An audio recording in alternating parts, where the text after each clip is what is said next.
Welcome to 99 TV. నేను సంచన. అనంత్ సింగ్ బీహార్ రాజకీయాల్లో most senior leader. ఈ ఎన్నికల్లో తొలి నుంచి అనంత్ సింగ్ పోటీ చేసిన మోకామా నియోజకవర్గంపై కూడా అందరి చూపు నెలకొంది. ఆయన గెలుస్తారా, ఓడిపోతారా, గెలిస్తే ఎంత మెజార్టీతో గెలుస్తారు, ఈ లెక్కలన్నిటి చుట్టూ బీహార్ రాజకీయ వర్గాల్లో చర్చ నడిచింది. అయితే బీహార్లో ఎన్డీఏ గాలి బలంగా వేయడంతో జేడీయూ నుంచి పోటీ చేసిన అనంత్ కుమార్ సింగ్ భారీ మెజార్టీతో గెలుపు జెండా ఎగరవేశారు.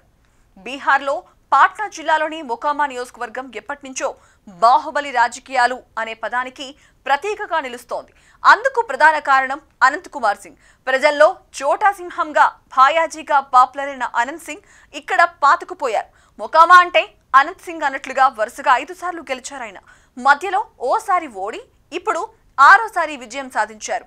అనంత్ సింగ్ మొదట జేడీయూ ద్వారా రాజకీయాల్లోకి అడుగుపెట్టారు. 2005లో ఆయన మొకామా నుంచి పోటీ చేసి మొదటిసారి అసెంబ్లీకి ఎన్నికయ్యారు.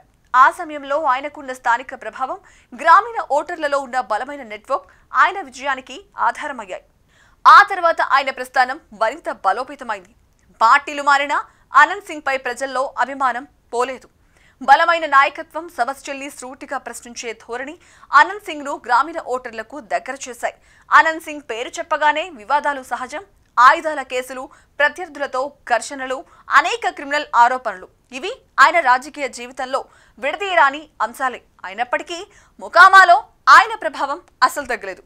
మన సమస్యల్ని వెంటనే తీర్చే నాయకుడు అనంత్ అన్న అనే భావన చాలా మంది ఓటర్లలో ఉంది. అందుకే మొకామాలో 6వ విజయం సాధించారు అనంత్ సింగ్. మొకామా నియోజకవర్గంలో బలమైన స్థానిక నేతలనే ఆదరిస్తారు అక్కడి ఓటర్లు. వారి వ్యక్తిగత ఆధిపత్యం, కుల సమీకరణాలు కలిసి అనంత్ సింగ్ గెలుపుకు దోహదం చేస్తున్నాయి. దీనివల్ల అనంత్ సింగ్ పార్టీలు ఎన్ని మార్చినా కూడా ప్రజాభిమానాన్ని మాత్రం కోల్పోలేదు.